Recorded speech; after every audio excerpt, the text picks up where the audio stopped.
ஆரம்பிச்சிடலாமா? ஆனா யாரும் வந்த மாதிரியே தெரியலையே.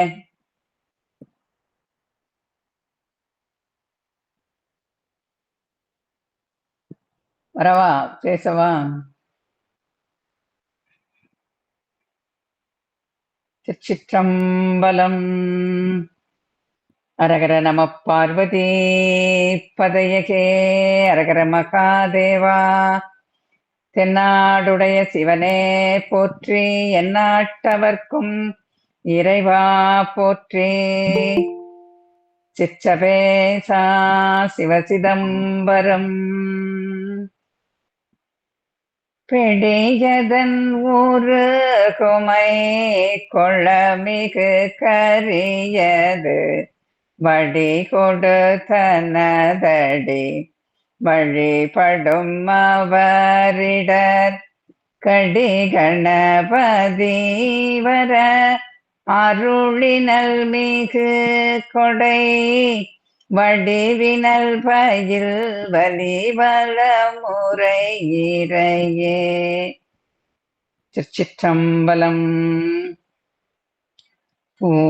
ஊழியர்கோன் வெப்பொழித்த உகலியர்கோன் கழல் போற்றி ஆழிமிசை கல்மிதப்பில் அணைந்த பிரானடி போற்றி வாழே திரு நாவலூர் வன்தொண்டர் பதம் போற்றி ஊழிமலி திருவாத ஊரர் திருத்தாள் போற்றி.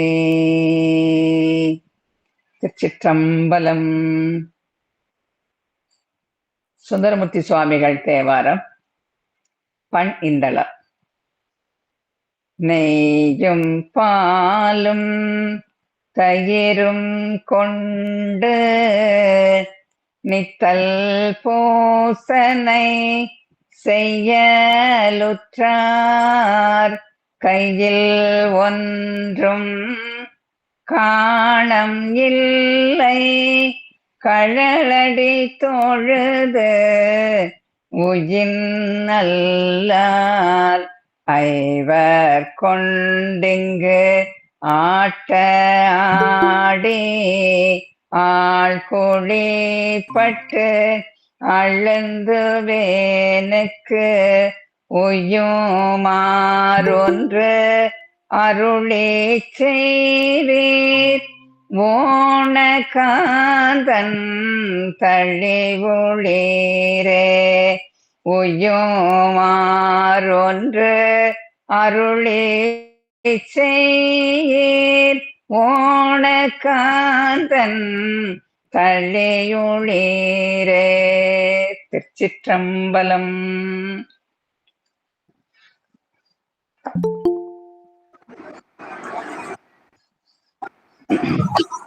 ஒரு அபிராமி அந்தாதி பாடல் ஒன்று.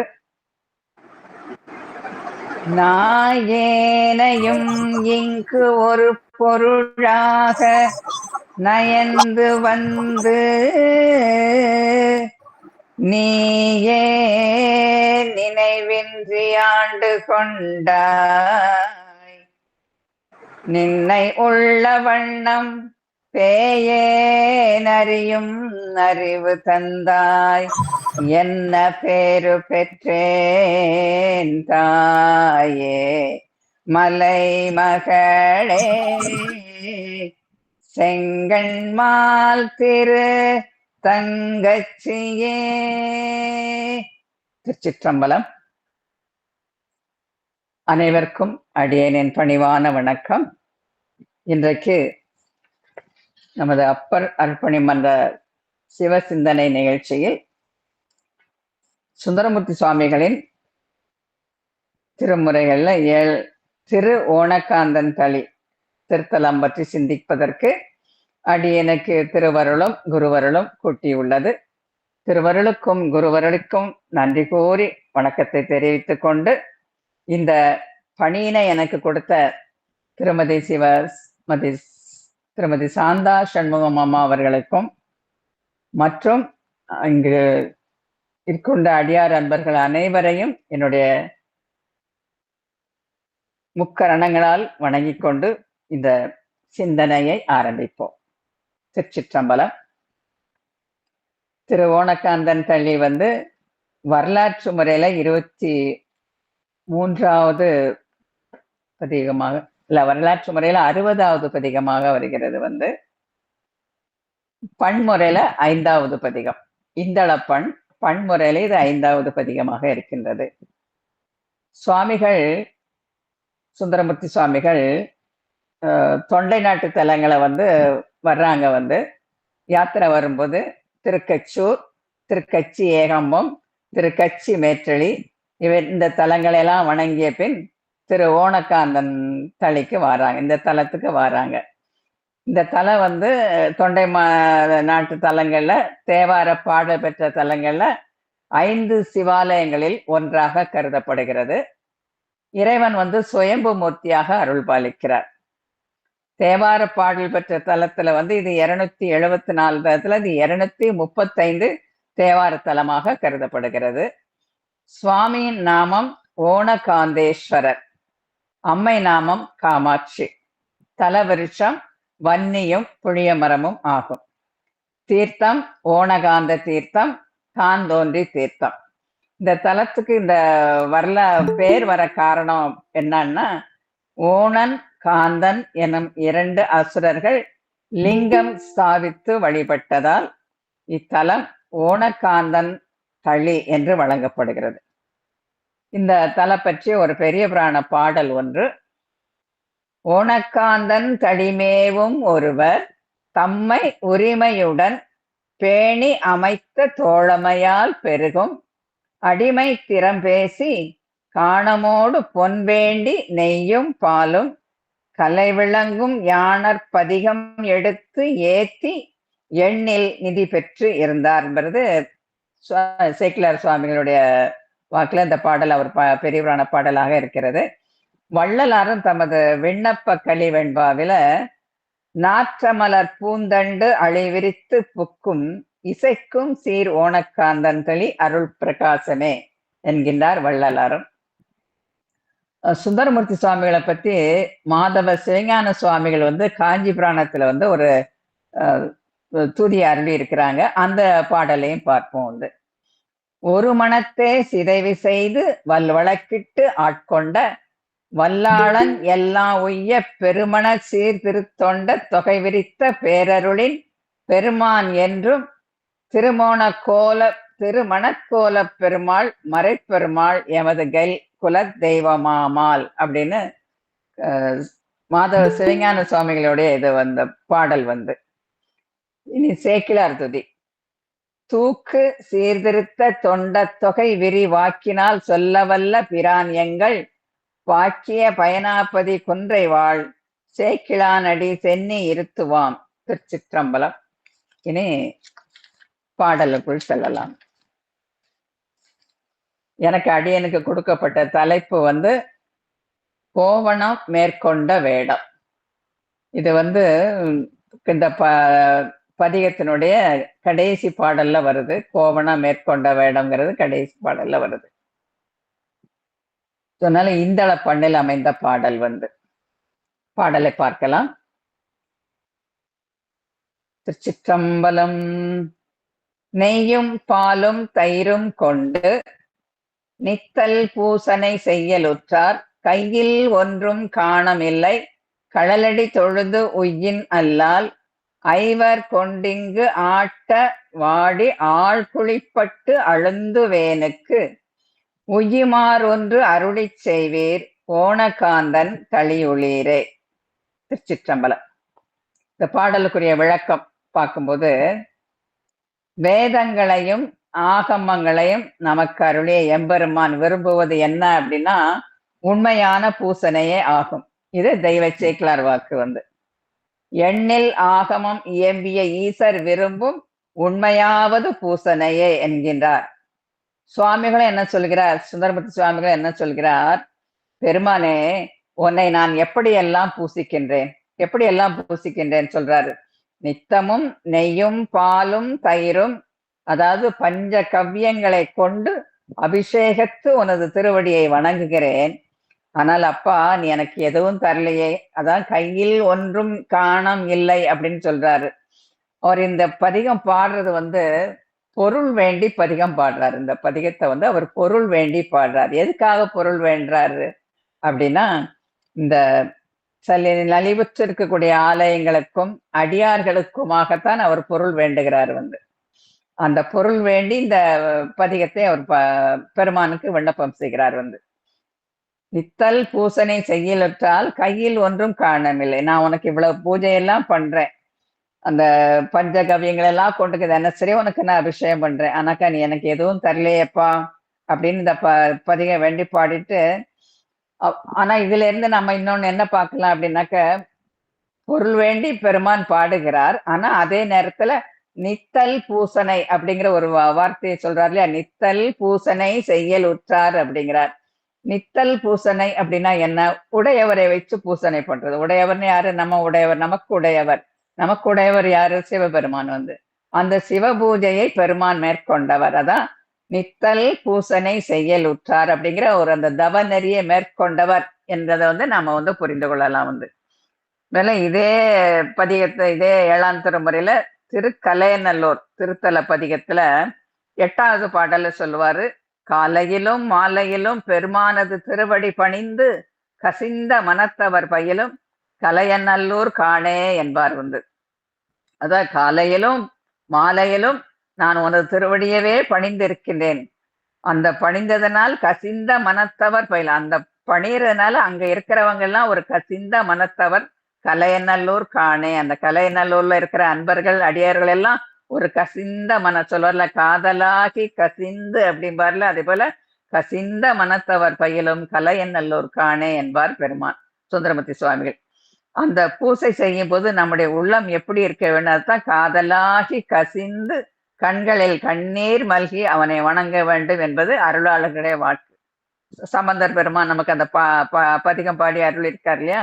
இதையே மாணிக்கவாசக பெருமான் என்ன சொல்றாரு அப்படின்னாக்க, தமது பிடித்த 7வது திருப்பாடல்ல, பூசனை உகந்து என் சிந்தையுள் புகுந்து பூங்கழல் காட்டிய பொருளே தேசுடை விளக்கே செழுஞ்சுடர் மூர்த்தி என்பார். யான் இடைவிடாது பூசனை செய்கின்றேன். அதாவது பூசனை உகந்து என் சிந்தையுள் புகுந்து, யான் இடைவிடாது பூசனை செய்வேன். அதை வந்து பெருமான் வந்து எப்படி ஏற்றுக்கொள்கிறாராம்? மகிழ்வோடு ஏற்றுக்கொண்டு என்ன செய்கிறான்? அந்த மகிழ்வோடு ஏற்றுக்கொண்டதோடு மட்டுமல்லாமல் என்ன செய்கிறார்? என் சிந்தையுள் புகுந்து, என் சிந்தையுள் புகுந்து அவனது திருவடி காட்சியை தந்து கொண்டே இருக்கின்றான் என்கிறார் மணிவாசகர் வந்து. பூசனை உகந்து என் சிந்தையுள் புகுந்து பூங்குழல் காட்டிய பொருளே தேசுடை விளக்கே செழுஞ்சுடர் மூர்த்தி என்பார் மாணிக்கவாசகர் பெருமான். பூசனை என்பது எதுக்காக நம்ம பூசனை பண்ணுகிறோம்? அந்த ஆன்மா படிநிலையில் மனம் பக்குவப்பெற வேண்டும் என்பதற்காக பூசனையை சேர்த்து செய்ய வேண்டும். நம்ம பூசனை செய்யும் போது நம்ம மனம் வந்து அதில் லயித்து செய்ய வேண்டும். ஒன்றி இருந்து நினைமின்கள் என்பார் அப்பர் சுவாமிகள். அதை வந்து நம்ம வந்து ஒரு சடங்காக செய்யாமல், வழிபாடுங்கிறது மன ஒன்றி இருந்து செய்ய வேண்டும். நம்பி அதாவது சுந்தரமூர்த்தி சுவாமிகள் அதை தான் வழிபாடு செய்கிறேன், கையில் ஒன்றும் காணம் இல்லை என்கிறார். காணம்னா காசு வந்து. அவர் பொன் வேண்டி பெறுவது சிவனார் பூசைக்கும் அடியார்களுக்கும் செய்யும் பூசைக்காம் என்று வேண்டுகிறார். அடுத்த வரி வந்து, உமது களலடி தொழுது வணங்குகின்றேன். களலடி தொழுது உய்யேன் என்று சொல்றார் இல்லையா. உய்வேன்னா என்ன? நம்ம வாழ்க்கையில வந்து நல்ல உய்ய வேண்டும், வீடு பேறு பெற வேண்டும், நம்முடைய இதெல்லாம் அந்த இதெல்லாம் சொல்லுவோம் இல்லையா, நம்முடைய மலங்கள் எல்லாம் கழிந்து இருவனை நீங்கி வீடு பேறு பெற வேண்டுங்கிறது. களலடி தொழுது உய்யின் அல்லால் உய்ய வேண்டும் என்று நான் நினைக்கிறேன். ஆனால் எனக்கு என்னன்னா, ஐவர் கொண்டிங்கு ஆட்ட வாடி, இது நான் செய்ய முடியாதபடி எனக்கு ஐம்புலன்களும் என்னை வந்து ஆட்டுது. அந்த ஆட்டுறதுனால நான் வந்து ஆழ்குழிப்பட்டு அழுந்துவேனுக்கு உய்யுமாறு ஒன்று அருளி செய்வேன். இந்த ஐம்புலன்களும் என்னை வந்து ஆட்டக்கூடாது.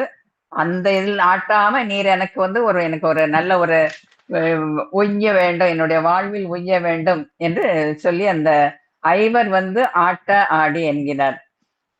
அப்ப இந்த ஏன் ஐவர்கள் வந்து நம்மளை படுத்துறாங்க அப்படிங்கிறதுக்கு நம்ம சிவபுராணத்திலே மாணிக்கவாசக பெருமான் ஒரு வரி வந்து மலங்க புலனைந்தும் வஞ்சனையை செய்ய என்பார். என்ன வஞ்சனை செய்கிறது அந்த புலனைந்தும் நம்மளை என்ன வஞ்சனை செய்கிறது? நம்மால் ஒரு இன்ப துன்பம் எல்லாமே நம்ம வந்து இந்த ஐம்பொறிகளால் வரக்கூடிய இன்பமே பெரிதென்று வந்து நாம வந்து இருக்கிறோம் வந்து. அதனால நம்முடைய மனம் மதி வந்து மயங்குகிறது. பொறிகளால் வருவது என்ன இன்பம் அப்படின்னாக்கா சுவைப்பது, கேட்பது, பார்ப்பது, நுகர்வது, தொடுவது என இந்த சுகங்களில் எல்லாம் நம்மை வந்து கட்டி போடுகின்றன. அதான் மலங்க புலனைந்து வஞ்சனையை செய்ய என்கின்றார் மாணிக்கவாசக பெருமான். இதையே அப்பர் சுவாமிகள் எப்படின்னா 4ஆம் திருமுறையில 52வது பதிகம், திருவாரூர் பதிகம். இப்பதிகம் முழுவதுமே அவர் வந்து இந்த 5 புலன்களை ஐவரை பற்றியே தான் முழு பதிகமும் அவர்களை பற்றி தான் பாடியிருக்கிறார் வந்து. எல்லா அருளாளர்களும் நம்ம இந்த நான்மறை விட்டு நம்ம வெளியில வரும்போது தாய்மான சுவாமிகள், பட்டினத்தடிகள், அப்புறம் பத்திரகிரியார் இவங்களெல்லாம் நம்ம ஒரு பார்வை பார்க்கலாம் அப்படின்னாக்க தாய்மான சுவாமிகள் என்ன சொல்றாருன்னா அதாவது இந்த ஐம்பொறிகளை பத்தி தாய்மான சுவாமிகளுடைய வாக்கு. நாளும் பொறிவழியே நாடாத வண்ணம் ஏழையாளும் பொறியால் அருள் வருவது என்னாளோ. அதாவது இந்த தினமும் நான் ஐம்பொறிகளின் வழியை விரும்பாதபடி எம்மை நீதான் எம்மை ஆளும் அப்படிங்கிறார். எமையாளும் பொறியால் அருள் வருவது என்னாளோ. எம்மை அடிமை கொள்ளும் வழியால் சிவபெருமனுடைய திருவருள் வருவது எந்த காலத்திலோ என்பது தாய்மான சுவாமிகளுடைய பாட்டு. பட்டினத்தடிகளும் பத்திரகிரியாரும் தங்களுடைய பாடல இத எப்படி நமக்கு சொல்லியிருக்கிறாருன்னு பார்த்தா பட்டினத்தடிகளுடைய நெஞ்சோடு புலம்பல் என்னும் பகுதியில் 39வது கண்ணி. 5 பொறியை அடக்கி உன்னை போற்றாமல் நைந்துருகி நெஞ்சம் நடுங்கினேன் பூரணமே அப்படிங்கிறாரு பட்டினத்தடிகள். அதாவது 5 பொறியை அடக்கி உன்னை போற்றாமல் நைந்து உருகி நெஞ்சம் நடுங்கினேன் பூரணமே. அதாவது எங்கும் இலங்கும் பூரண பொருளே, என் சரீரத்தில் உள்ள பஞ்ச இந்திரியங்களை கட்டுப்படுத்தி உன்னை தொழாமல் மனம் மிக நைந்து உருகி நெஞ்சமெல்லாம் நடுங்கினேன் பெருமானே என புலம்புகின்றார். அதான் நெஞ்சோடு புலம்பல்ங்கிறதுக்கு அந்த பாடலுக்குடைய அதிகாரத்தினுடைய பேர் வந்து நெஞ்சோட புலம்பல். இந்த பத்திரகிரியார் பாடல் வந்து 5 பொறி வழியே போய் அலையும் இந்த பாழ்மனத்தை வெந்து விழப்பார்த்து விழிப்பது இனி எக்காலம். அதாவது 5 பொறி வழி போய் அலையும் இந்த பாழ்மனம். இந்த பாழ்மனம் எப்படி இது? அந்த 5 பொறி வழியே போகின்றது. அந்த அப்படி இல்லாமல் அதுல வெந்து விழப்பார்த்து விழிப்பது இனி எக்காலம். இந்திரியங்கள் வழி சென்று மனம் அலையாமல் ஓய்ந்து ஒளிய பார்த்து மனம் குற்றம் அறுத்து ஞானமாகிய அறிவு கண் எப்போது திறக்கும் என்கின்றார். அவர் சொல்வது போல இந்த 5 இந்திரியங்கள் வந்து அந்த இந்திரியங்கள் வழியே மனம் செல்லுது அப்படிங்கிறாரு. அப்போ இந்திரியங்கள் வந்து நமக்கு வந்து ஒரு இதுல போட்டிருப்பாங்க, இந்திரியங்களை வந்து நமக்கு வேலையாள் வந்து, மனம் வந்து எஜமான். ஆனா இங்க வந்து வேலையாள் எஜமானன் வழியைத்தான் வேலையாட்கள் கேட்கணும். ஆனா இங்க வந்து இந்திரியங்கள் வேலையாட்கள் வழியே நம்முடைய மனம் கேட்குது அப்படின்னா அந்த இந்திரியங்களை வழியே நம்ம வந்து அலையுது, மனம் வந்து அப்படி அலையுது. அந்த அலையாமல் மனதை கட்டுப்படுத்தி நம்முடைய மனது வழிக்கு இந்திரியங்கள் அடங்க வேண்டும் என்பது அருளாளருடைய வாக்கு வந்து. ஆனா அதை நாம என்ன பண்றோம்? அந்த அனுபவிக்காம அந்த 5 பொறிகள் வழியே நம்முடைய மனதை அலைய விட்டு அந்த அலையதன் காரணமாக நம்ம மனம் எல்லாம் துன்பப்படுகின்றோம். அதே சுவாமிகள் இங்க வந்து என்ன சொல்றாரு? ஐவர் இங்கு வந்து ஆட்ட ஆடி ஆள் குழிப்பட்டு அழுந்து வேனுக்கு உய்யுமாறு ஒன்று அருளி செய்வீர் ஓணக்காந்தன் கலியுளீரே அப்படின்னு சொல்லி பெருமான வேண்டாரு. தான் பொருள் மட்டும் வேண்டிக்கிடல, இதையும் சேர்த்தே வேண்டாரு. என்னுடைய மனம் வந்து இந்த மாதிரி ஐவர் வழியா ஆடாம என்னுடைய வாழ்க்கை வந்து உய்யுமாறு நீர் அருள வேண்டும் ஓணக்காந்தன் கலியுளீரேங்கிறது 1வது பாடல். 2வது பாடல் திங்கள் தங்கு சடையின் மேலோர் திரைகள் வந்து புரள வீசும் கங்கையாளேல் வாய்த்திரவாள் கணபதியேல் வயிறுதாரி அங்கை வேலோன் குமரன் பிள்ளை தேவியார் கோற்றட்டியாளார் உங்களுக்கு ஆட்செய்ய மாட்டோம் ஓணக்காந்தன் தளியுளேரே. அதாவது இந்த பதிகம் ஃபுல்லா வந்து எப்படி அப்படின்னாக்கா, அவர் வந்து சுவாமிகிட்ட கேட்கவும் செய்யறாரு, அதே நேரம் சுவாமியை வந்து கேலியாவும் பேசிக்கிறாரு வந்து. ஏன்னா கேலியா பேசணும் அப்படின்னா நட்பு இல்லையா, அவர் சொல்லியிருக்காரு இல்லையா, தோழமை சொல்லியிருக்காரு இல்லையா, நம்ம பெரிய பெரிய புராண பாடல வருது இல்லையா, தோழமையால் பெருகும் அடிமை திறம் பேசி அப்படின்னு. அதே போல தோழமையாவும் இருக்கும், அதே நேரம் அடிமையாவும் தன்னை நினைச்சு சுவாமிகள் வந்து பேசுறாரு. அந்த அந்த மாதிரிதான் இந்த பாடல் பதிகம் ஃபுல்லா அமைச்சிருக்கிறாரு சுந்தரமூர்த்தி சுவாமிகள் வந்து. இந்த பாடலுக்கு பொருள் பார்ப்போம். திங்கள் தங்கு சடையின் மேலோ. இப்போ வந்து எந்த தேவார பாடலை பார்த்தாலும் சாந்தாமாவுடைய இதனால வந்து நமக்கு வந்து தேவாரத்துல பொருள்களுக்கெல்லாம் இப்ப பார்க்க ஆரம்பிச்சிட்டோமா, பார்த்த உடனே கரெக்டா இந்த வரிக்கு இந்த பொருள் அப்படிங்கிற ஒரு அர்த்தம் நம்மாலே புரிஞ்சுக்க முடியுது. இந்த பெருமையெல்லாம் சாந்தாமாக்கு தான் சேரும் வந்து. திங்கள் தங்கு சடையின் மேலோர் திரைகள் வந்து புரள வீசும். அதாவது பெருமானது அழகிய விரிந்த சடையில் திங்கள்னா இளமதியை இல்லையா, அந்த இளமதியை பெருமான் சூடி இருக்கிறாரு. அதே நேரத்துல அங்க வந்து திரைகள் வந்து புரள வீசினா எது வந்து, திரைகளை வந்து அலை வந்து எதுல வீசும், நதியில கடல்ல இதுலதான் அலைகள் வீசக்கூடிய. அப்போ அங்க என்ன பெருமானுடைய இதுல என்ன இருக்கு, கங்கை ஆறு இருக்கு, அவருடைய தலையில வந்து கங்கை ஆறு இருக்கு. அந்த சடையின் மேலே அலைகள் வந்து புரள வீசும் கங்கையையும் சூடி இருக்கிறார். ஒரு பக்கம் நதியையும் வச்சிருக்கிறாரு, ஒரு பக்கம் வந்து கங்கையும் வச்சிருக்கிறாரு. அப்படி வச்சிருக்கிறதுனால அவற்றை கேட்கிறாரு, ஒரு உரிமையோட கேட்கிறாரு, எனக்கு நீ தாயே அப்படிங்கிற மாதிரி கேட்கிறாரு. ஆனா ஒருத்தருமே கொடுக்கல அப்படிங்கறது அவர் எப்படி சுட்டி காட்டுறார் சுவாமிகள் அப்படின்னா, கங்கையாளேல் வாய் திறவாள், நான் கேட்கிறேன் ஆனா கங்கையாளேல் வாய் திறவாள். கணபதி எப்படின்னா அவருக்கு வந்து சாப்பாடே பிரதானம், அவரை மத்ததெல்லாம் கண்டுக்கிறதே கிடையாது, கணபதியே வயிறுதாரி. அங்கை வேலோன் குமரன் பிள்ளை, குமரனும் சின்ன பிள்ளை, அவன் ஒண்ணும் பண்ண மாட்டான். அப்போ அம்மை தேவியார் கோற்றட்டியாளர், தேவிங்கிறது யாரு சொல்றாரு, உமா தேவி, உமையம்மை சொல்றாரு. அம்மையும் வந்து அப்பன் சொல்லலைன்னா அம்மையும் ஒண்ணும் பதில் சொல்ல மாட்டாங்க.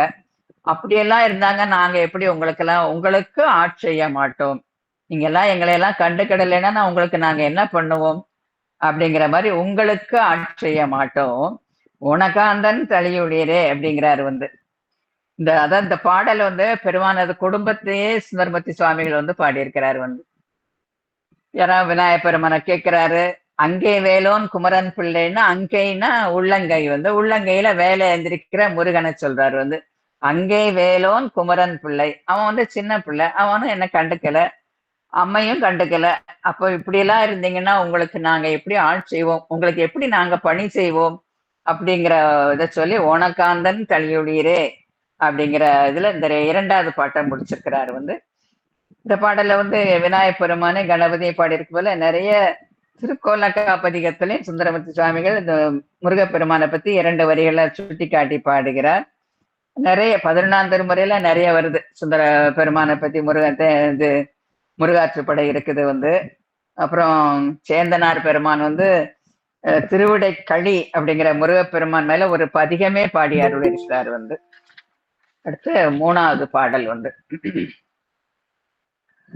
பெற்ற பொழுதும் பெறாத பொழுதும் பேணே உம்கழல் ஏத்துவார்கள் மற்றோர் பற்றிலர் என்று இறங்கி மதியுடையவர் செய்கை செய்யீர் அற்றபோதும் அலந்த போதும் ஆவற்காலத்தடிகள் உம்மை ஒற்றி வைத்து இங்கு உண்ணலாமோ உனக்காந்தன் தளியுளீரே அப்படிங்கிறாரு வந்து.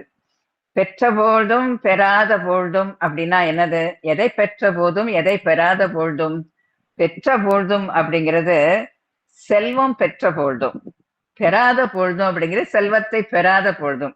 என்கிட்ட பணம் வந்தாலும் சரி, என்கிட்ட பணம் இல்லைன்னாலும் சரி, நாம வந்து அதாவது பெருமானால நம்ம பயனடைஞ்சாலும் சரி பயனடைஞ்சாலும் சரி, பெருமானை பற்றியே நாம வந்து அடியார்கள் வந்து அவருடைய திருவடியை பற்றி கொள்வார்கள். உன்னுடைய திருவடியவே அடியார்கள் பற்றி கொள்கிறார்கள். ஆனால் நீரோ அவர்களை பற்றி கண்டுகொள்ளவே இல்லை. அதான் சொல்றாரு, மற்றோர் பற்றிலர் என்று இறங்கி உம்மை பற்றி, அதாவது உன்னை தவிர வேற எந்த பற்றுமே இல்லைன்னு உன்னுடைய திருவடியை பிடிச்சாட்டா கூட நீர் என்ன பண்ணீரீர்? மதியுடையவர் செய்கை செய்கீர். அதாவது மதியுடையவர்னா ரெண்டு பொருள் கொள்ளலாம் இந்த இடத்துல. மதியுடையவர்னா நல்ல ஒரு ஏன்னா நம்ம பெருமான் அப்படி சொல்ல முடியாது, நல்ல ஒரு எண்ணத்தை உடையவர் செய்யக்கூடிய செயலா இது அப்படின்னு சொல்லலாம். இன்னொன்னு மதியுடையவர்னா சந்திரனை செய்த சூடி இருக்கிறார் இல்லையா, மதியுடையவர் செய்கை செய்யீர். இது நல்லவர்கள் செய்யும் செயலா பெருமானே அப்படிங்கிறார். அதாவது மற்றோர் பற்றிலேர் என்று இறங்கி மதியுடையவர் செய்கை செய்யீர்.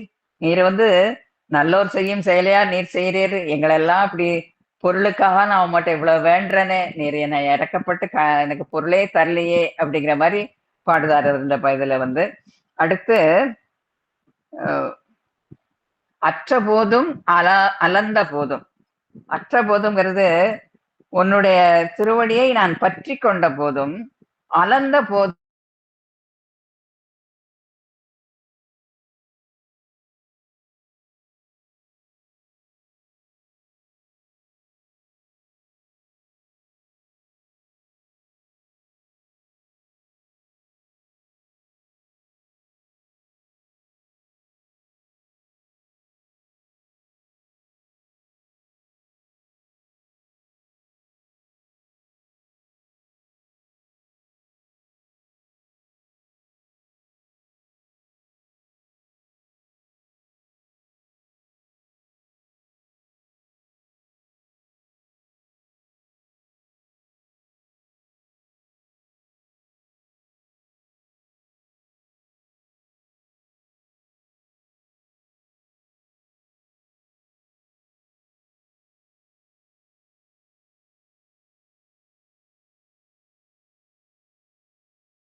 கருதியது ஒன்று உண்டு கேட்கில் தொண்டாய் அடைந்தவர் அல்லற் படக்கண்டு பின் என் கொடுத்தி அலைகொள் முன்னீர் மல்லல் திரை சங்க நித்திலங்கொண்டு வம்பக் கரைக்கே ஒல்லை திரை கொணர்ந்து என்று ஒற்றியூர் உரை உத்தமனே அப்படிங்கிறாரு அப்பர் சுவாமி.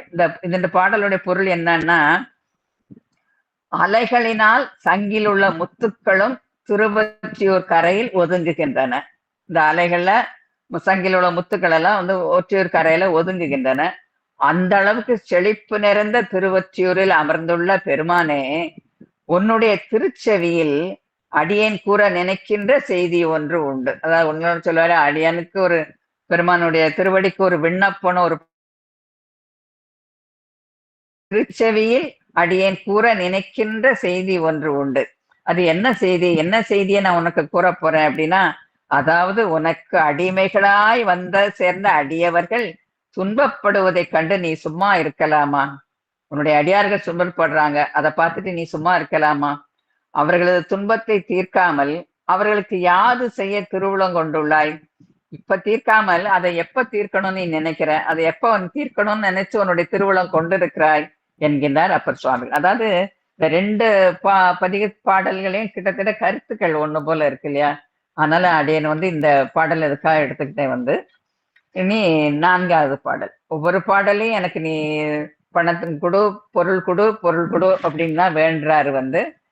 4வது பாடல் வல்லதெல்லாம் சொல்லி உம்மை வாழ்த்தினாலும் வாய் திறந்து ஒன்று இல்லை எண்ணீர் உண்டும் எண்ணீர் எம்மை ஆழ்வான் இருப்பது எண்ணீர் பல்லை உக்க படுதலையினீர் பகலெல்லாம் போய் பலிதிரிந்து இங்கு ஒல்லை வாழ்க்கை ஒழிய மாட்டீர் உனக்காந்தன் தளியுளிரே. உனக்காந்தன் தளியில் உள்ளவரே, அந்த திருத்தலத்தில் எழுந்தருளி உள்ள எம்பெருமானே, நீர் வல்லதெல்லாம் சொல்லி உம்மை வாழ்த்துகிறேன். வல்லதெல்லாம் சொல்லி வாழ்த்துகிறேன். என்ன வல்லதெல்லாம் நம்ம சொல்றோம்? எப்படி நம்ம வாழ்த்துகிறோம் பெருமான? அதாவது பெருமானுடைய பெருமைகளையும் சிறப்புகளையும் நாம சொல்லி அவரை வாழ்த்துறோம், போற்றி பாடுகிறோம், போற்றி பரவுகிறோம். பெருமான அவனுடைய பெருமைகள், எவ்வளவு பெருமைகள், அவனுடைய வீரதர செயல்களெல்லாம் நம்ம சொல்லி புகழ்ந்து பாடுகிறோம். ஆனால் பெருமானோ, நீரோ உமது திருவாய் மலர்ந்து உண்டு என்றும் சொல்லீர், இல்லை என்றும் சொல்லீர். அதுதான் சொல்றார், வாய் திறந்து ஒன்று இல்லை எண்ணீர் உண்டும் எண்ணீர் பெருமான். ஏதாவது ஒண்ணு உண்டுன்னு சொல்லணும், இல்லைன்னா இல்லைன்னு சொல்லணும். வாய் திறந்து ஒண்ணுமே சொல்ல மாட்டேங்கிறீரே பெருமானே. அப்போ இப்படி எல்லாம் இருந்தேலாம் எம்மை ஆழ்வான் இருப்பது எண்ணீர். இப்படி இருந்தாக்க எம்மை நீர் எப்படி எம்மை ஆள்பவர்? நான் வந்து உமது அடிமை அல்லவா பெருமானே, உன்னுடைய அடிமை அல்லவா? அப்ப நீர் வந்து பொன்னும் மெய்ப்பொருளும் தருபவன் அல்லவா நீ வந்து. அதாவது திருப்புகலூர்ல செங்கல் வச்சதால அந்த செங்கல் வந்து பொன்னாகுது. பொன்னும் மெய்ப்பொருளும் தருபவன் அல்லவா? அப்படி இருக்கின்றீரே பெருமானே. அதோட மட்டுமல்ல, இந்த பிரம்ம கபாலத்தை ஏந்தி கொண்டு பல்லை உக்கப்படுதலை நீர் பகலெல்லாம் போய் இந்த பிரம்ம கபாலத்தை ஏந்தி நாள்தோறும் நீர் பிச்சை திரிந்தாலும் கொல்லை வாழ்க்கை ஒழிய மாட்டேன். எடுக்கிறேரே, ஆனா குடும்பத்துல இருக்கிறேரு, ஆனா வெளியில போய் பிச்சை எடுக்கிறேரே பெருமானே அப்படிங்கிற அந்த பிச்சை எடுக்கிறங்கிறது நமக்கு பிச்சைன்னு சொன்னாலும் அதனுடைய உள்பொருள் நம்ம எல்லாருக்குமே தெரியும். அவர் ஏந்துறது பிச்சை இல்லை, நம்முடைய உள்ள அந்த 4 குணங்களையும் 3 குணங்களையும் அவர் வந்து வாங்கத்தான் வராருங்கிறது எல்லாருக்கும் தெரியும். ஆனாலும் இந்த பாடல்களை திருமுறை பாடல்கள் அவர்கள் பிச்சை ஏற்று தெரிகிறார் என்றுதான் சொல்லுகிறோம் வந்து இல்லையா? நீர் பிச்சை ஏற்று தெரிந்தாலும் இல்லறே வாழ்க்கை விட்டு நீர் விலகவில்லை வந்து இல்லையா? இல்லற வாழ்க்கையில இருந்து கொண்டே பிச்சை எடுத்து தெரிகிறேரே பெருமானே என்று இகழ்வது போல புகழ்கிறார் வந்து. இந்த பாடல்கள் எல்லாமே அவரை இகழ்வது போல புகழ்ந்துதான் சொல்லுகிறார் வந்து. அடுத்து இதே இந்த எவ்வாறெல்லாம் பெருமானை நம்ம அருளார்கள் போற்றி புகழ்ந்து வாழ்த்துகிறார்கள் அப்படிங்கிறதுல 2 பாடல் அடியேன் எடுத்திருக்கிறேன் வந்து. நறுமலர் பூவும் நீரும் நாள்தோறும் வணங்குவார்க்கு அறிவினை கொடுக்கும் ஆரூர் அப்பனே என்கிறார் சுந்தரமூர்த்தி சுவாமிகள். இதுல இந்த திருமுறையில 8வது பதிகம் 3வது பாடல சொல்றார். நறுமலர் பூவும் நீரும் நாள்தோறும் வணங்குவார்க்கு, அதாவது அந்த வணங்கும் போது நீ என்ன கொடுக்கிற? அறிவினை கொடுக்கிறாய். ஆரூர் அப்பனே நீ அறிவினை கொடுக்கிறாய் என்று வந்து அருமையாக பாடி சொல்கிறார். அதே போல மணிவாசக பெருமான் தன்னுடைய திருப்பள்ளி எழுச்சியில 1வது பாட்டு என்ன சொல்றாரு? போற்றி என்வாழ் முதலாகிய பொருளே அப்படிங்கிறாரு வந்து. நீதான் என்னுடைய முதல் பொருள் யாருன்னா நீதான் பெருமானே. போற்றி என்வாழ் முதலாகிய பொருளே புலர்ந்தது பூங்கலர்க்கு இணை துணை மலர் கொண்டு ஏற்றி நின் திருமுகத்து எமக்கு அருள் மலரும் எழில் நகை கொண்டு நின் திருவடி தொழுகோம். அதாவது இந்த உன்னுடைய திருவடியை வந்து நாங்க எப்படின்னா இணை மலர் கொண்டு நின் திருமுகத்து எமக்கு அருள் மலரும் எழில் நகை கொண்டு நின் திருவடி தொழுகோம் என்று மணிவாசக பெருமானுடைய இது வந்து. அப்பர் சுவாமிகள் வந்து திருத்தாண்டகத்துல 1வது இது திருத்தாண்டகம் 5வது பாடல் அருந்துணையை அடியார்த்தம் அல்லல் தீர்க்கும் அருமருந்தை. அப்ப இதுல கேட்கிறாருல, நீ அடியார்களுடைய இதுகளை வந்து நீ தீர்க்க மாட்டையா அப்படின்னு கேட்கிறாருல, அதுக்கு அப்பர் சுவாமிகளுடைய இது வந்து அருந்துணையை அடியார்த்தம் அல்லல் தீர்க்கும் அருமருந்தை என்பார் அப்பர் சுவாமிகள் வந்து. தன்னையே விரும்பி தொழும் அடியவர்களுக்கு எக்காலத்தும் எப்போதும் உடனாய் நின்று உதவும் பெருமான் என்கிறார். ஆனால் இங்கே சுந்தரமூர்த்தி சுவாமிகள் தமது துயரம் தீர்க்கவில்லையே என்று வருந்துகிறார். ஆனா இத வந்து இப்படி சொல்றத என்ன சொல்றாங்க? நிந்தா துதி, அதாவது நகைச்சுவையாக கேலி செய்வது போல பாடி அவரது புகழை மறைமுகமாக எடுத்துக்காட்டு. இந்த சொல்றாருல, அருந்துணையை அடியார்த்தம் அல்லல் தீர்க்கும் அருமருந்தை. அவர் வந்து இந்த நம்முடைய அல்லலை தீர்க்கக்கூடிய ஒரு அருமருந்து அப்படிங்கிறார் வந்து அப்பர் சுவாமிகள் வந்து. இது வந்து நிந்தா துதி என்று கூறப்படுகிறது. அவரது புகழை மறைமுகமாக எடுத்து காட்டுகிறார் பெருமான். தோழர் அல்லவா, அதுதான் இந்த திருப்பதியத்தை இகழ்வது போல புகழ்ந்து இத்திருப்பதிகம் நிந்தா துதியாகவே பாடியுள்ளார் இந்த பாடலை வந்து. இன்னொன்னுமே நம்ம நல்லா கவனிச்சு பாருங்க வந்து, அப்படியெல்லாம் நமக்கு வந்து இந்த குழந்தைகள் வந்து அநாத இல்லத்துல குழந்தைங்களா வாழ்ந்தாங்க. அந்த தாயும் தகப்பனும் தாய் கைவிட்டதை எங்கேயோ விட்டுருந்தாங்க. அந்த குழந்தைய வந்து ஒண்ணு குப்பை தொட்டியில போடுறாங்க, இல்லைன்னாக்க ஆசிரமத்து வாசல்ல போட்டு போயிடுறாங்க. அந்த குழந்தைகள் அனாதை, அம்மா அப்பா இல்லாத அனாதையா வளர்ற குழந்தைகள் கூட நட்பு கண்டிப்பா இருக்கும் அந்த குழந்தைகளுக்கு வந்து. அங்க வளர்ற குழந்தைங்களுக்கு நட்பு அதனால நட்புக்கு அந்த அளவுக்கு முக்கியத்துவம் கொடுத்து இந்த சுவாமிகளுக்கு வந்து இந்த பாடலை பாடுறாரு வந்து. இவ்வளவு கொஞ்சம் விட்டு பிடிப்போன்னு சொல்லுவாங்க, அதே போல நம்மள நல்லா பாடட்டுமே அப்படிங்கிறதுக்காக வேண்டி பெருமானா அந்த பாடல் எல்லாம் ரசிச்சு கவனிச்சுக்கிட்டே இருப்பார் போல இருக்கு அப்படின்னு அடியனுடைய கற்பனை அது வந்து, என்னுடைய கற்பனை அது வந்து. அடுத்து 5வது பாடல் வந்து கூடி கூடி தொண்டர் தங்கள் கொண்ட பாணி குறைபடாமே ஆடி பாடி அழுது நெக்கு அங்கு அன்புடையவர்க்கு இன்பம் ஓரி தேடி தேடி திரிந்தெய்தாலும் சித்தம் என்பால் வைக்க மாட்டீர் ஓடிப்போகீர் பற்றுந்தாரீர் ஓணக்காந்தன் கலியுளீரே. அதாவது ஓணக்காந்தன் கலியில் இழந்திருக்கக்கூடிய எம்பெருமானே, உன்னை வந்து கூடி கூடி தொண்டர்கள் தங்கள் கொண்ட பாணி குறைபடாமே அவர்கள் உன்னை இரவு பகல் அன்போடு கை கூப்பி தொழுவது மட்டாமல்லாது ஆடியும் பாடியும் மனம் நைந்து நெக்குருகி வேண்டுகிறார்கள். அதாவது இதுல வரும் இல்லையா, மெய்தான் அரும்பி விதி விதித்து கண்ணீர் தான் ததும்பி உள்ளன்னு பாடுவார் இல்லையா, என்னுடைய மனமெல்லாம் என்னுடைய உடம்பெல்லாம் இதாகுது, நான் விதி விதித்து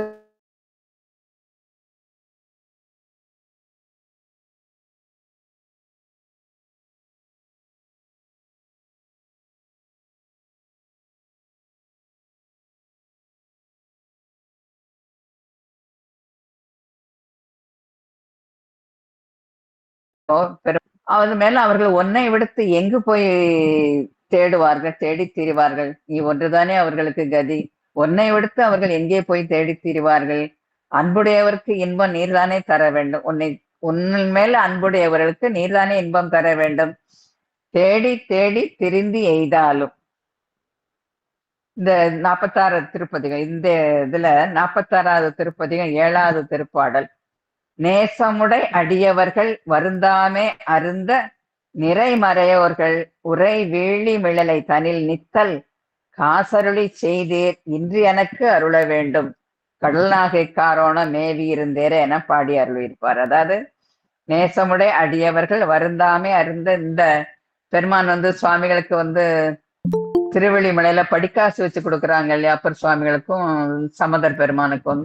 அந்த இந்த பாடலை சுற்றி நேசமுடை அடியவர்கள் வருந்தாமை அருந்த நிறைமறையோர்கள் உரை வேளி மிழலை தனில் நித்தல் காசருளி செய்தீர் இன்றெனக்கு அருள வேண்டும். அங்க நித்தல் காசு கொடுத்தேர்ல பெருமானே, இன்று எனக்கு அருள வேண்டும்னு கடல் நாகை கோரண பதிகத்துல பாடியிருக்கிறார். அதான் 46 திருப்பதிகத்துல சொல்றாரு. அடுத்தால இந்த திருப்பதிகத்திலும் பெருமானிடம் வேண்டுகிறார், உம்முடைய சிந்தையில் என்னை நினைக்கவில்லையே,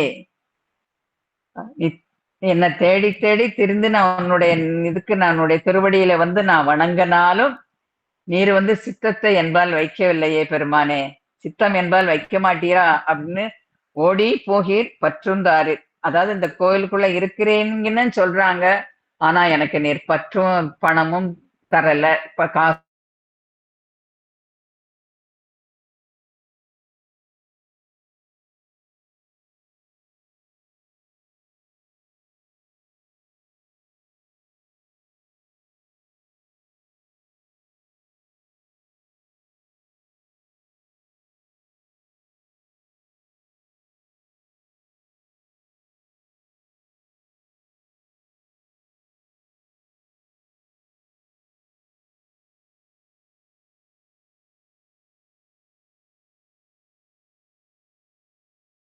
புளிய மரத்தில் இருந்த காய்களை பொற்காய்களாக்கி உதிர்த்தாராம்.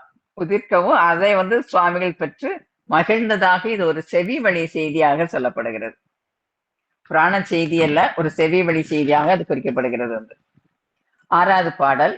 வாரிரும் குழல்வான் நெடுங்கண் மலைமகள் மது விம்மு கொன்றை தாரிரும் தடமார்பு நீங்கா தையலால் உலகு உய்ய வைத்த காரிரும் பொழில் கச்சி மூதூர் காமக்கோட்டம் உண்டாக நீர் போய் ஊரிடும் பிச்சை கொள்வதன்னே ஓணக்காந்தன் தளியுளீரே. ஓணக்காந்தன் தளியுளீரே அதில் சொல்றாரு இல்லையா, இந்த கபால ஓடையந்து நீர் பிச்சை எடுத்துக்கிறாரு. இதுல இந்த பாடலையும் சுட்டி காட்டுறாரு, ஊரிடும் பிச்சை கொள்வதன்னே அப்படிங்கிறார் இந்த பாடல்லையும்.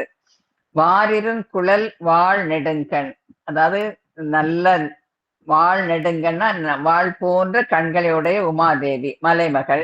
அவள் அவளுடைய குழல் வாரிரும் குழல் வாழ் நெடுங்கண் மலைமகள் உமாதேவி விம்மு கொன்றை தாரிரம் தடமார்பு நீங்கா. அதாவது உம்முடைய மார்பில எப்படி மது நீர் வந்து தேன் மலர் தேன் சொரிகின்ற கொன்றை மாலையை நீர் வந்து மார்பில சூடி இருக்கிறாரு. உம்ம இதுல வந்து அம்மையினுடைய தலையை வந்து விழுந்து, அதனால மார்பு தாரிரம் தடமார்பு நீங்கா தையலாள், உன்னுடைய மார்பை விட்டு நீங்காத தையலாள் உலகு உய்ய வைத்த. அந்த தையலால் என்ன பண்றாளாம் அம்பிகை, என்ன பண்றாளாம், உலகு உய்வதற்காக காரிரும் பொழில் கச்சி மூதோர் திருக்கட்சியில வந்து காமக்கோட்டம் இதுல வந்து அம்பைய வந்து அந்த அறம் பண்றாளே, 32 அறங்கள் பண்றாளே, அந்த இதை காமக்கோட்டை உண்டாக அம்மை வந்து அங்கே இருந்து இதெல்லாம் பண்ணும்போது, நீங்க வந்து என்ன பண்ற, ஊருடும் பிச்சை கொள்வதென்ன, நீ போய் ஊர் ஊரா பிச்சை வாங்குறிய பெருமானே, இது நல்லதா அப்படின்னு வந்து, இது உனக்கு நல்லா இருக்கா அப்படின்னு நம்ம கேட்போம்ல, அது போல ஊரிடம் பிச்சை கொள்வதென்ன உனக்காந்தன் கழிவுநீரே அப்படிங்கிறாரு வந்து. அதான் மலைமகளாகிய உமாதேவி இவ்வுலக மக்கள் எல்லாம் துன்பமின்றி வாழும் பொருட்டு கச்சி என்னும் பழமையான நகரத்தில் திருக்காம கோட்டத்தில் 32 அறங்கள் செய்கிறார். இது நம்ம எல்லாம் சொல்ல ஐயன் தந்தை இருநாளி கொண்டு அப்படின்னு சொல்லுவாங்க வந்து. அந்த இருநாளி கொண்டு அம்மை வந்து இந்த 32 அறங்கள் செய்யறாங்க. 32 அறங்கள் நிறைய உண்டு. அது வந்து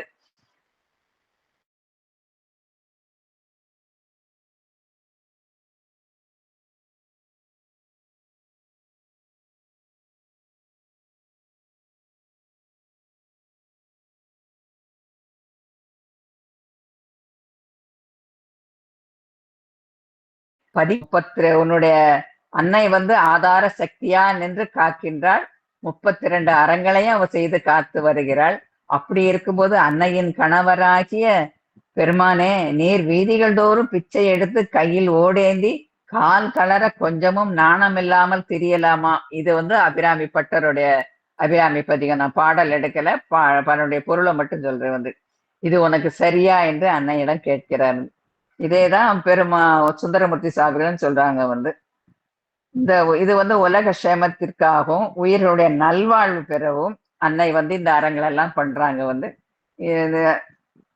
தனது திருவாயால் வேதங்களையும் ஆகமங்களையும் நமக்கு அருளி செய்கிறான் பெருமான். ஏன் நமக்காக வேதங்களையும் ஆகமங்களையும் அருளி செய்கிறார்னா, நம்முடைய வாழ்க்கை இந்த அன்மாக்கள் இந்த உலகத்துல நல்ல உய்ய வேண்டும் அப்படிங்கிறதுக்காக வேண்டி தன்னுடைய திருவாயால் வேதங்களையும் ஆகமங்களையும் சொல்றாரு பெருமான் வந்து. அதே போல அம்மையும் தன்னுடைய பங்குக்கு என்ன பண்றாங்க, மனிதர்களாகிய நாமும் நல்ல செயல்கள் புரிந்து வாழ வேண்டும் அப்படிங்கிறதுக்காக அன்னை வந்து அந்த 32 அறச்செயல்களையும் செய்யறாங்க. அந்த 32 அறச்செயல்களும் அருமையா இருக்கு அந்த படிக்கும்போது. ஆனா நிறைய இடங்கள்ல அது நடக்கத்தான் செய்யுது வந்து. ஆக இந்த அறச்செயல்கள் புரிந்ததால் அம்மைக்கு என்ன பெயர் அப்படின்னாக்க, அறம் வளர்த்த நாயகி என்னும் பெயரை பெறுகின்றாள் அம்மை. அடுத்து 7வது பாடல். பொய்மையாலே போது போக்கி புறத்தும் இல்லை அகத்தும் இல்லை, மெய்மை சொல்லி ஆளமாட்டீர், மேலை நாள் ஒன்று இடவும் இல்லீர், எம்மை பற்றால் ஏதும் வேண்டீர், ஏதும் தாரீர், ஏதும் ஓதீர், உம்மையன்றே எம்பெருமான் ஓனக்காந்தன் தழியுளீரே. அதான் பொய்மையாலே போது போக்கி அப்படின்னாக்க, பொழுது போதுங்கிறத பொழுதுன்னு சொல்லிக்கலாம் வந்து. பொய்மைன்னா எதனால பொய்மைன்னு சொல்றாரு, அது வந்து நிறைய இதுல வந்து, அதாவது இந்த முதல்ல இப்ப இந்த பெருமான் கடவுள் இருக்கிறாரா இல்லையாங்கிறத கூட ஒரு விவாதத்துக்கு வந்துருது சமயத்துல. அந்த அதாவது இறைவன் இருக்கிறான்னா எங்கே இருக்கிறான் சொல்லு அப்படிங்கிறதெல்லாம் கேட்கிறோம். இதே நம்ம வரலாறுல பார்க்கலாம். பக்த பிரகலாதன் வரலாறுல பார்க்கிறான். அவன் சொல்லுவான், இறைவன் எங்கும் இருப்பாரு அப்படின்னு எல்லாம் சொல்லும்போது, தூணிலும் இருப்பான் துரும்பிலும் இருப்பான்னு சொல்வாரு. அப்ப இந்த தூண்ல இருக்கானான்னு காட்டு அப்படிம்பாரு அவருடைய தந்தை வந்து.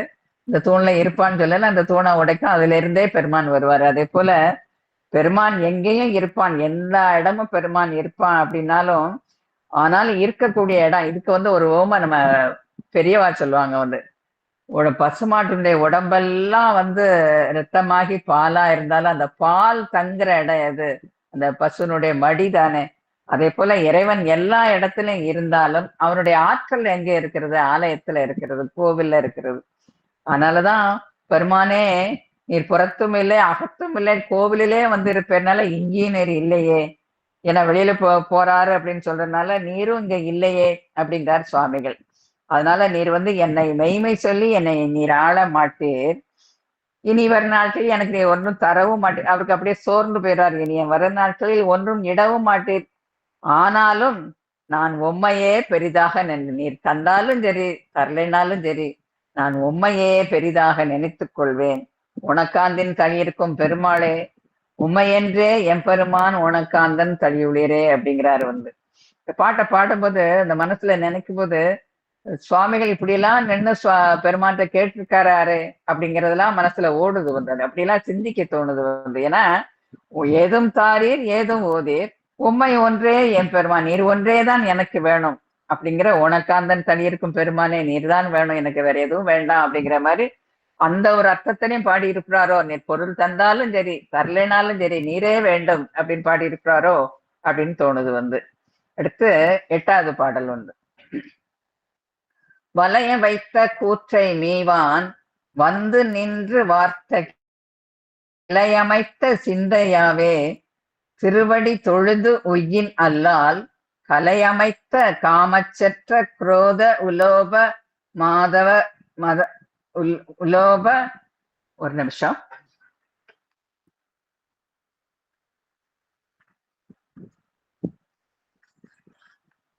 ஒரே ஒரு நிமிஷம் நான் தப்பா எழுதிருக்கணும் அப்படிங்கிற மாதிரி மனசுல பட்டது.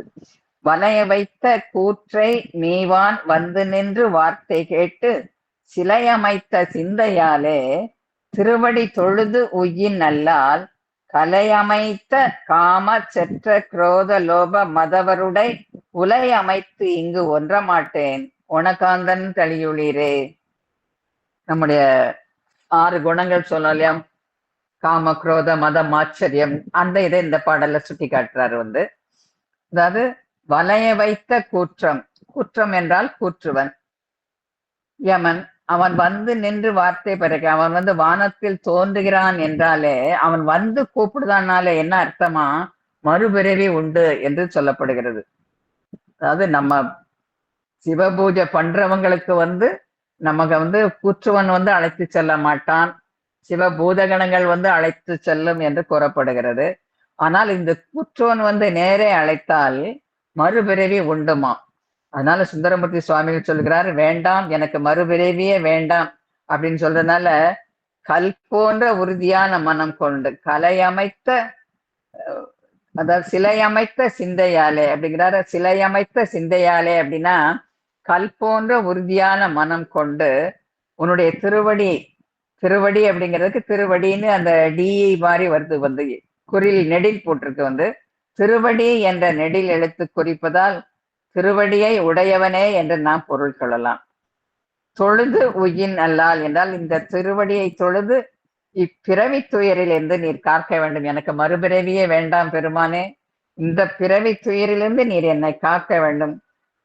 கலையமைத்த என்றால் நூல்களில் சொல்லப்பட்ட விதிப்படி. நூல்களில் என்ன சொல்லப்படுகிறது விதிப்படி அப்படின்னா, இப்பூமியில் பிறக்கும் அனைவருக்கும் உள்ள, அதாவது அந்த முதல் பாடல்லையும் ஐம்புலன்களை பத்தி பேசுறாரு, இந்த பாடல் 8வது பாடலையும் ஐம்புலன்களை பத்தி பேசுறாரு. விதிப்படி அப்படின்னா என்ன விதிப்படி அப்படின்னா, இப்பூமியில் பிறக்க அனைவருக்கும் உள்ள எதிரி யாருன்னா ஐவர் தான், அந்த 5 எதிரிகள் தான். யாரு அப்படின்னாக்கா இது வந்து அந்த காமச்செற்ற குரோத குணங்களை சொல்றாரு இந்த இடத்துல வந்து. காம செற்ற குரோத லோப மதவர் காமம் என்பது அனைத்து வகையான ஆசைகளும் என்பது வந்து நமக்கு வந்து பகைமை, அந்த ஆசைகளா நமக்கு வந்து பகைமை. அந்த குரோதம் என்றால் கோபம், லோபம் என்பது பேராசை அல்லது கஞ்சத்தனம்னு கொள்ளலாம், மதவர் என்பது செருக்கு. இவைகளை வந்து சுவாமிகள் என்ன சொல்கிறார், உலை அமைத்தீங்கு ஒன்ற மாட்டேன். அதாவது இதெல்லாம் வந்து நான் வந்து ஏற்றுக்கொள்ளாமல் எனக்கு வந்து இந்த 5 குணங்கள் எல்லாம் வேண்டாம், அதனுடன் வாழ நான் நினைக்கின்றேன் பெருமானே, இதது திருவடியே நான் சேர வேண்டும் என்கின்றார் வந்து இந்த பாடல்ல வந்து. அடுத்து 9வது பாடல். வாரமாகி திருவடிக்கு பணி செய் தொண்டர் பெறுவது என்னே, ஆரம் பாம்பு வாழ்வது ஆரூர் ஒற்றியூரேல் உம்மதன்று தாரமாக கங்கையாளை சடையில் வைத்த அடிகேள் உந்தம் ஊரும் காடும் உடையும் தோலே ஓனக்காந்தன் தளியுளிரே. இப்போ இந்த பாடல்ல வந்து பணம் கேட்கறது யார்கிட்ட கேட்கறது அப்படிங்கிறத வந்து சொல்றாரு, எடுத்து சொல்றாரு வந்து. இந்த பாடல் ஒரு நகைச்சுவையாவும் இருக்கு, அதனால கொஞ்சம் நமக்கு சிந்திக்கவும் வைக்கிற மாதிரி இருக்கு இந்த பாடல் வந்து. இப்போ இப்ப எனக்கு ஒரு பணம் வேணும், உதவி வேணும்னா நான் யார்ட்ட கேட்பேன்? என்ன காட்டி கொஞ்சம் மேலான வசதி உள்ளவங்ககிட்ட தான் நான் கேட்க முடியும். என்னுடைய தகுதிக்கு உள்ளவங்ககிட்டயும், எனக்கு கீழ உள்ளவங்ககிட்டயும் நான் கேட்க முடியாது. அதுபோல இவரு என்ன சொல்றாரு, ம் "வாரமாகி திருவடிக்கு பணி செய் தொண்டர் பெறுவது என்ன?" இந்த தொண்டர்கள் வந்து உன்னுடைய திருவடிக்கு பணி செஞ்சுட்டு, உன்ட்ட வந்து பணம் கேட்கணும்னா, உன்ட்ட என்ன இருக்கு பெருமானே? நீ என்ன வச்சிருக்கிற? ஆனா இந்த உலகத்துக்கே தலைவர் அவர்தான். அவர்ட்ட இல்லாத எல்லாமே அவருடைய உடைமைதான். நாமும் அவருடைய உடைமைதான். இந்த உலகம் எல்லாம் அவருடைய உடைமைதான். ஆனா இவர் என்ன சொல்றாரு? உன்கிட்ட என்ன இருக்கு? நான் கேட்கிறேன்.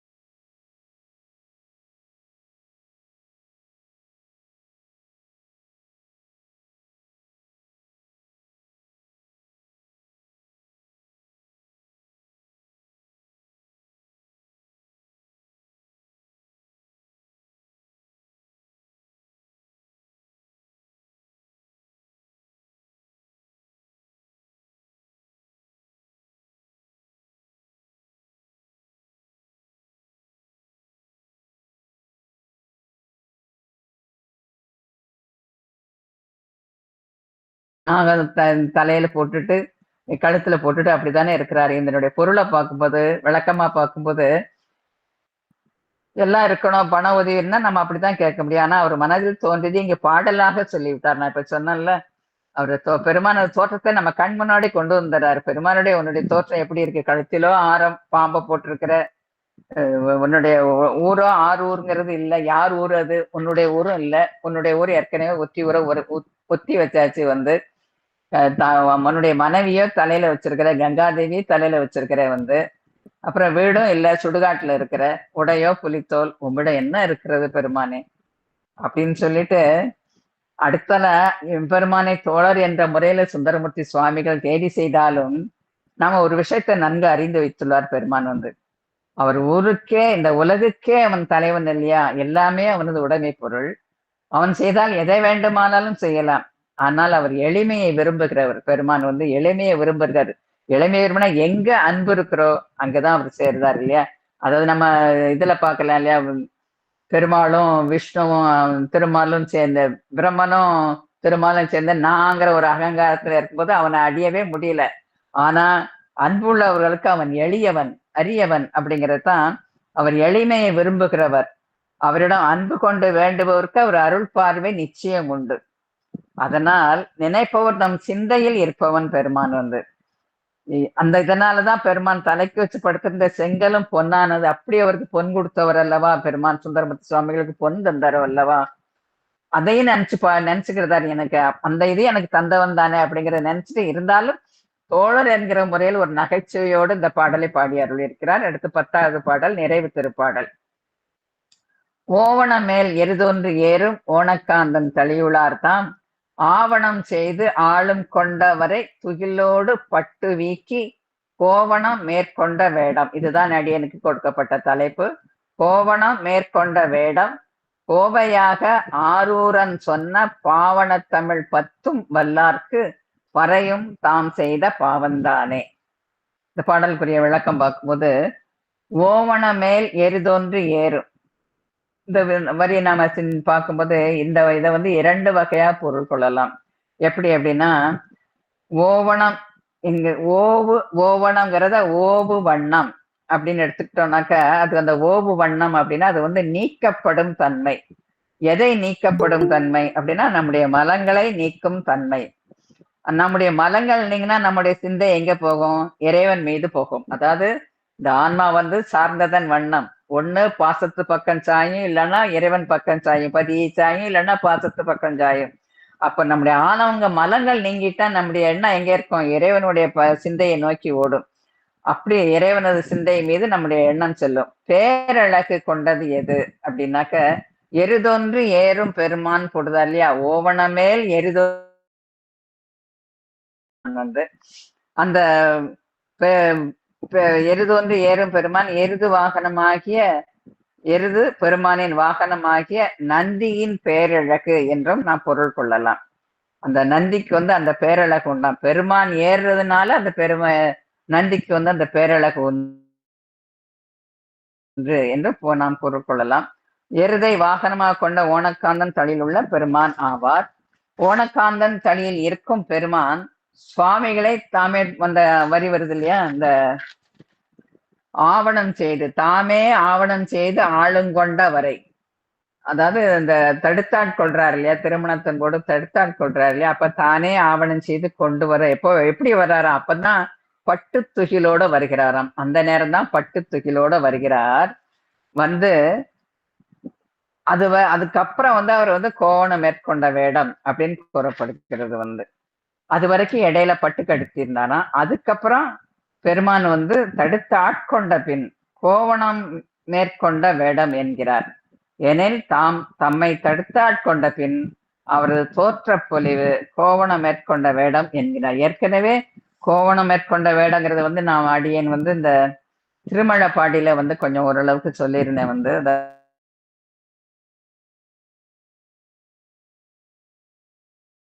வந்து 4 வேதங்கள் என்று குறிக்கப்படுகிறது. வந்து இது இறைவனின் வண்ணமாக அமைக்கப்பட்ட அருள் உரை என்றும் 4 வேதங்கள் என்றும் குறிக்கப்படுகிறது. அது எவ்வாறு அப்படின்னா, மணிவாசக பெருமான் தனது திருச்சாளல் 2வது பாடல்ல சொல்றாரு. வந்து என்னப்பன் எம்பிரான் எல்லார்க்கும் தான் ஈசன் துன்னம்பை கோவணமாக கொள்ளும் அது என்னேடி மண்ணுகலை துண்ணு பொருள் மறைநான்கே வான் சரடா தன்னையே கோவணமாக சாத்தினான் கான் சாழலோ அப்படிங்கிறாரு. வந்து அதாவது பெரும் பெருமான் பட்டும் பட்டாடை உடுத்தாது ஏன் என்று ஒரு பெண் கேட்கிறாள். அந்த பெண்ணுக்கு பதில் சொல்றது வந்து, அது வந்து சாதாரணமா நீ நினைக்காத, சாதாரண தைத்த பஞ்சு நூல் என்று நீ நினைக்காதே, அது வந்து ஞான நூலாகிய வேதமே ஆகும்.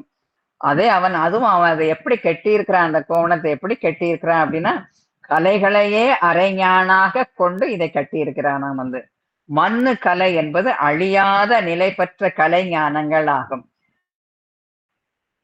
இத வந்து நம்ம பெரிய புராணத்தை மானக்கஞ்சார நாயனார் புராணத்துல வந்து சேக்கிழார் பெருமான் வந்து மாவிரதியாக வந்த பெருமானின் கோலத்தை விவரிக்கும் போது அவர் அணிந்திருந்த கோவணத்தை அருமறை நூல் கோவணம் என்று குறிப்பிடுகிறார் ஒரு பாடலில். அந்த பாடல் என்ன அப்படின்னா, ஒரு முன் கை தனி மணி கோத்தணிந்து ஒளிர் சூத்திரமும் அருமறை நூல் கோவணத்தின் மிசை அசையும் திருவுடையும் இருநிலத்தின் மிசைதோய்ந்த எழுதறிய திருவடியும் திருவடியில் திரு பஞ்சமுத்திரையும் திகழ்ந்து இளங்க என்பார். அதாவது பஞ்சமுத்திரை அப்படின்னாக்க ஞானிகளின் திருமேனியில வந்து இந்த பஞ்சமுத்திரைகள் வரைக்கீற்றுகளாக கொள்வார்களாம். என்னெல்லாம் அப்படின்னா, இந்த பஞ்சமுத்திரைகள் என்னெல்லாம்னா தாமரை, சங்கு, மீன், சக்கரம் மற்றும் தண்டம். இது வந்து வகைகளாக ஞானிகள் தங்களுடைய இதுல கொள்வார்கள். சிலவர் வந்து தண்டத்துக்கு பதிலாக வில்லையும் குறிப்பிடுவார்களாம். அதனால மிகவும் உயர்ந்ததாக கருதப்படும் 4 வேதங்களும் திருமுறையில் பெருமானது கோவணமாக இது வந்து ஒரு இறைநிலையில் உயர்த்தப்படுகிறது. வந்து இது வந்து மேல பெருமானது அடையாளமாகவும் கொள்ளப்படுகிறது. எப்படின்னா, எப்படி நம்ம வந்து திங்கள் சூடிய பெருமான், கங்கை நதி அணிந்த பெருமான், பாம்ப போட்டிருந்த பெருமான் அப்படின்னலாம் அவருடைய அங்க அடையாளங்களை சொல்றோம் இல்லையா, அது போல இந்த கோவணமும் இறைவனுடைய ஒரு அடையாளமாக தான் கோவணம் மேற்கொண்ட வேடம், கோவணமும் ஒரு அடையாளமாக கொள்ளப்படுகிறது. சம்பந்தர் பெருமான வந்து இதை வந்து ஒரு 51 பாடல சொல்லி காட்டுறாரு. வந்து பெருமானது கோவண ஆடையை வந்து 51 பாடல்லையும், அப்பர் பெருமான் 31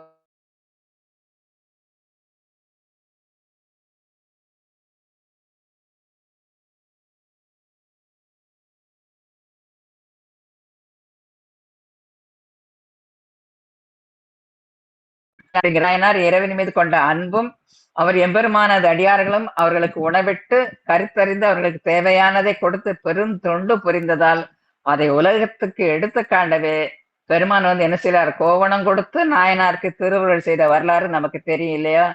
எனவே சுவாமிகள் இந்த கோவணம் மேற்கொண்ட வேடத்தை வந்து இந்த இதுல வந்து குறிப்பிட்டு சொல்றார். வந்து கோவணம் மேற்கொண்ட வேடம் அப்படின்னு குறிப்பிட்டு சொல்றார். ஆக இந்த தோற்ற பொலிவுகளை இத்திருப்பதிகத்தில் பாவன தமிழ், அதாவது பாவன தமிழாக பா அமைத்து கோர்வையாக 10 பாடல்களை சுந்தரமூர்த்தி சுவாமிகள் பாடி இருக்கிறார். வந்து இந்த 10 பாடல்களையும் பொருள் உணர்ந்து பாடுவர்.